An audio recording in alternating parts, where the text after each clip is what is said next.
रीमा बहू, अब तो चाय बना के पिला दो। शाम के 5 बज गए हैं और अभी तक चाय का कोई नामो निशान नहीं है। अभी ला रही हूँ माँ जी। थोड़ी देर बाद रीमा चाय लेकर अपनी सास के कमरे में आ गई। उसके आते ही सासू माँ बोल पड़ी, बहू के बात है, आजकल मैं देख रही हूँ कि तेरा काम में जी नहीं लगता, बहुत ढीली हो गई हो।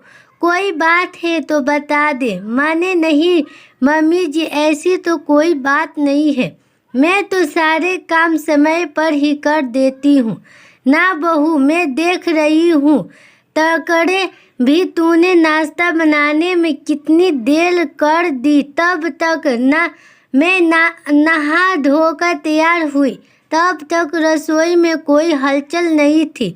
मैंने तो लगा है कि तेरा मन अब काम में जी नहीं लगता। तेरे मायके में सब ठीक तो है? मैंने देखा है जब भी तेरे मायके में कोई परेशानी हो तो तू भी बदल जाओ है, फिर तेरे रंग ढंग ससुराल के नहीं होते। ये आप क्या कह रहे हो माँ जी? मेरे घर के तो सब ठीक है, लेकिन आप अपनी आदतों को कब बदलोगी? क्या मतलब है तेरा?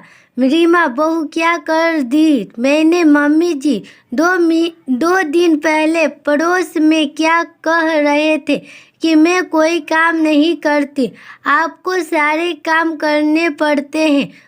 बच्चों को आपके पास छोड़कर ये तो टेलीविजन में कसौटी नाटक देखती रहती है। नहीं तो मैंने तो किसी को भी नहीं कहा।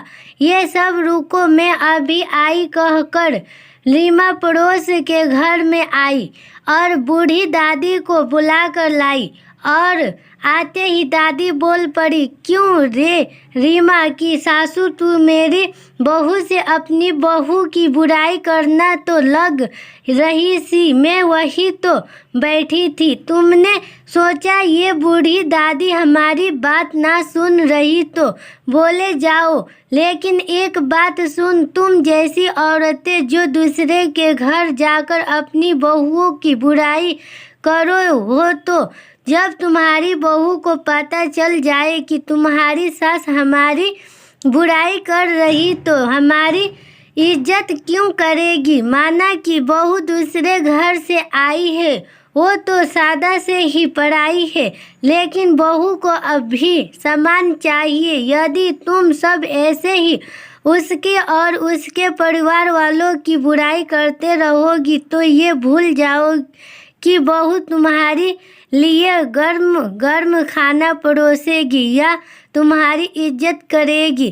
ताली हमेशा दोनों हाथों से बजती है, तो देख लो तुम अपने लिए कैसा व्यवहार चाहती हो, यह तुम पर निर्भर करता है। यह बूढ़ी दादी बोले जा रही थी तो रीमा की सास गर्दन झुकाकर सुन रही थी। उन्हें भी अपनी गलती का एहसास हो गया था। दोस्तों, आपको हर घर में होने वाली ये छोटी सी बात कैसी लगी? यही छोटी छोटी बातें आगे चलकर एक बड़ा पहाड़ बन जाती है।